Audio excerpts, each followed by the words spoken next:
घर पे है तो घर में रखने के लिए होता है हेलमेट। कहाँ पढ़ाई कर रहे हो तुम? 26 मार्च साल 2025 की वो तारीख थी जब अचानक से एक आईपीएस अधिकारी के घर पे सीबीआई की 3 गाड़ियां धधना के घुसती हैं। जैसे ही घुसती हैं आईपीएस साहब से पूछती हैं कि भैया कहाँ जा रहे हो। आईपीएस साहब बताते हैं कि मैं तो ऑफिस जा रहा हूँ, आप लोग कौन है। फौरन कागज़ दिखाया जाता और उस कागज़ पे लिखा था सीबीआई। जैसे ये चीज़ आईपीएस साहब देखते हैं, देखने के बाद बाकायदा सैल्यूट करते हैं।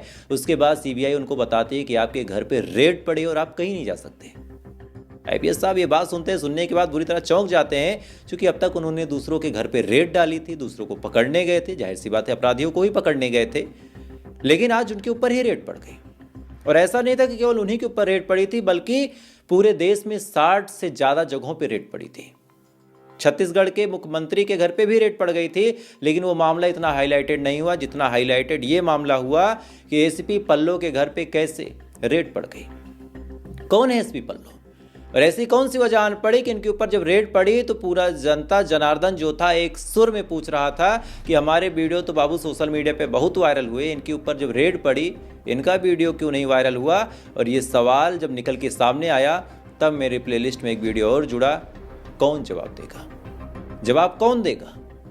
नमस्कार, मेरा नाम है प्रखर राजपूत, आप देख रहे हैं प्रखर ट्रू क्राइम को। इस वीडियो में हम डिटेल में एनालिसिस करते हैं उन तमाम खबरों के बारे में जिन खबरों के बारे में लोग सवाल उठाते हैं। और एक सवाल सबसे ज्यादा जो निकल के सामने आता है कि इस घटना के बाद जवाब कौन देगा।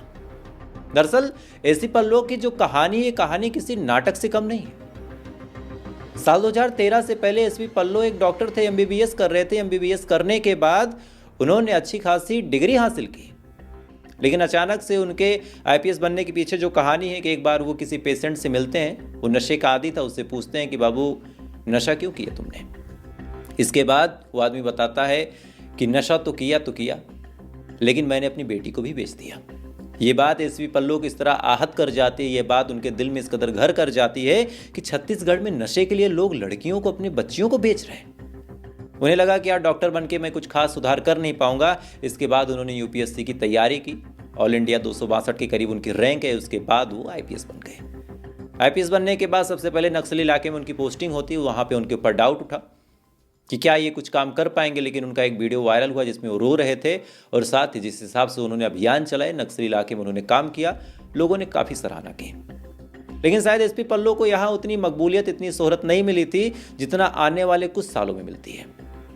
एसपी पल्लो अचानक से ही सोशल मीडिया पे तब छाने लगते हैं जब उनके रील्स, उनके वीडियो सोशल मीडिया पे वायरल होते हैं। इनको यार अच्छी धाराओं की कार्रवाई कर रहे हो ना, नहीं वाली गैर जमानती धाराओं वाली।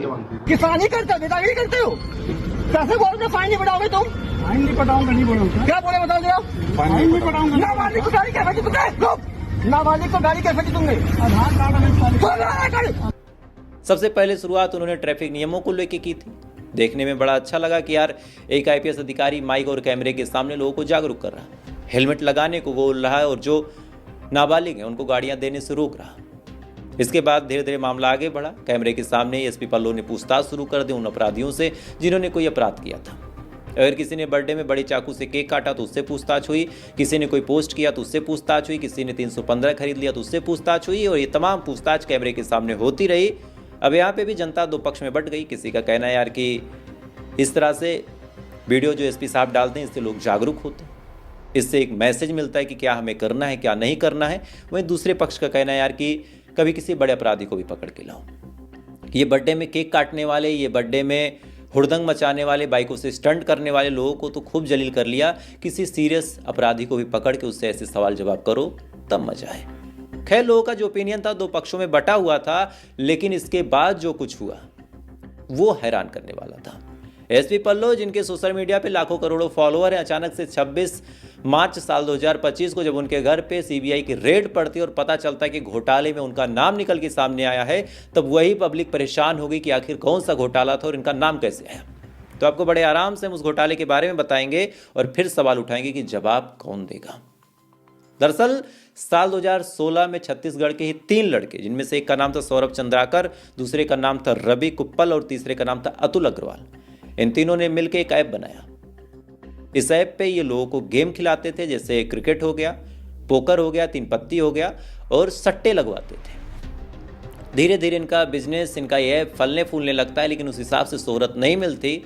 लेकिन कहते हैं कि साल 2019-20 में जब कोरोना आता है, न जाने कितने लोगों की ज़िंदगियाँ बदल देता है। लोग जब अपने घरों में कैद थे, जब लोगों के पास रोज़गार नहीं था, लोगों के पास कोई काम नहीं था, टाइम पास के लिए चीज़ें नहीं थी, उसी दौरान इनका ऐप बहुत तेज़ी के साथ फलने फूलने लगता है। धीरे धीरे इनके ऐप के जो एक्टिव यूज़र थे लाखों में पहुंचते हैं, उसके बाद करोड़ों तक ये संख्या पहुंच जाती है। और रिपोर्ट्स की अगर माने तो गेम खिला के, उसके बाद सट्टा लगवा के, जुआ खिला के पर डे के इनका जो टर्नओवर था 200 करोड़ के पार पहुंच गया। यानी 3 लड़कों ने जो बेटिंग ऐप शुरू किया था, उसका पूरा काला कारनामा जो था महीने के अंदर इस कदर वायरल हुआ कि पता चला कि 6 से 8 हज़ार करोड़ का ये पूरा स्कैम है। चूँकि ना इन्होंने कोई इनकम टैक्स भरा था और जुआ खेलना और खिलाना हमारे देश में गैर कानूनी भी है, तो इस हिसाब से ये तीनों अपराधी बन गए।